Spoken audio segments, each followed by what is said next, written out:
the heroism of the Communards' attempt. It is well known that, in the autumn of 1870, a few months before the Commune, Marx warned the Paris workers that an attempt to overthrow the government would be desperate folly. But when, in March 1871, a decisive battle was forced upon the workers and they accepted it, when the uprising had become a fact, Marx greeted the proletarian revolution with the greatest enthusiasm, in spite of unfavorable auguries. Marx did not assume the rigid attitude of pedantically condemning a premature movement, as did the ill-famed Russian renegade from Marxism, Plekhanov, who, in November 1905, wrote encouragingly about the workers' and peasants' struggle, but, after December 1905, cried, liberal fashion, they should not have taken to arms.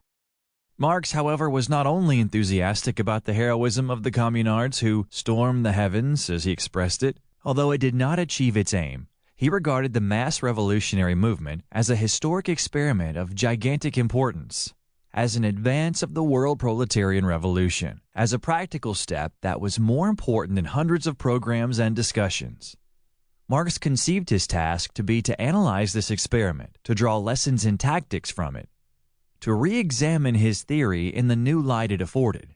Marx made the only correction he thought it necessary to make in the Communist Manifesto on the basis of the revolutionary experience of the Paris Communards. The last preface to the new German edition of the Communist Manifesto, signed by both its authors, is dated June 24, 1872. In this preface, the authors, Karl Marx and Friedrich Engels, say the program of the Communist Manifesto has in some details become antiquated now, and they go on to say, one thing especially was proved by the Commune, viz., that the working class cannot simply lay hold of the ready-made state machinery and wield it for its own purposes. The authors took the words in single quotation marks in the above-quoted passage from Marx's book, The Civil War in France. Thus, Marx and Engels regarded one of the principal and fundamental lessons of the Paris Commune as being of such enormous importance that they introduced it as a vital correction in the Communist Manifesto. It is extremely characteristic that it is precisely this vital correction that has been distorted by the opportunists, and its meaning, probably, is not known to 9/10, if not 99/100 of the readers of the Communist Manifesto. We shall deal with this distortion more fully further on, in a chapter devoted specifically to distortions. Here it will be sufficient to note that the current vulgar interpretation of Marx's famous utterance quoted above is that Marx here emphasizes the idea of gradual development in contradistinction to the seizure of power, and so on. As a matter of fact, exactly the opposite is the case.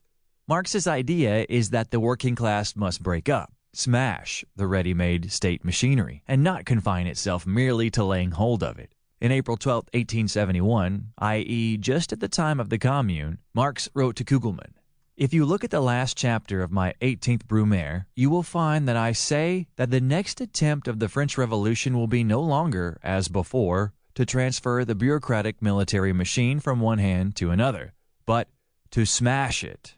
And this is essential for the very real people's revolution on the continent, and this is what our heroic party comrades in Paris are attempting." The words "to smash" the bureaucratic military state machine briefly express the principal lesson of Marxism on the tasks of the proletariat in relation to the state during a revolution. And it is precisely this lesson that has been not only completely forgotten, but positively distorted in the prevailing Kautskian interpretation of Marxism. As for Marx's reference to the 18th Brumaire, we quoted the corresponding passage in full above. It is interesting to note two particular points in the above-quoted passage in Marx's argument. First, he confines his conclusions to the continent. This was natural in 1871, when England was still a model of a purely capitalist country, but without militarism and, to a considerable degree, without a bureaucracy.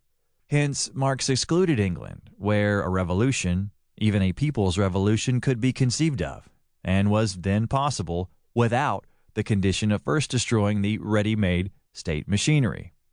Today, in 1917, in the epoch of the first great imperialist war, Marx's exception is no longer valid. Both England and America, the greatest and last representatives of Anglo-Saxon liberty, in the sense that militarism and bureaucracy are absent, have today plunged heavily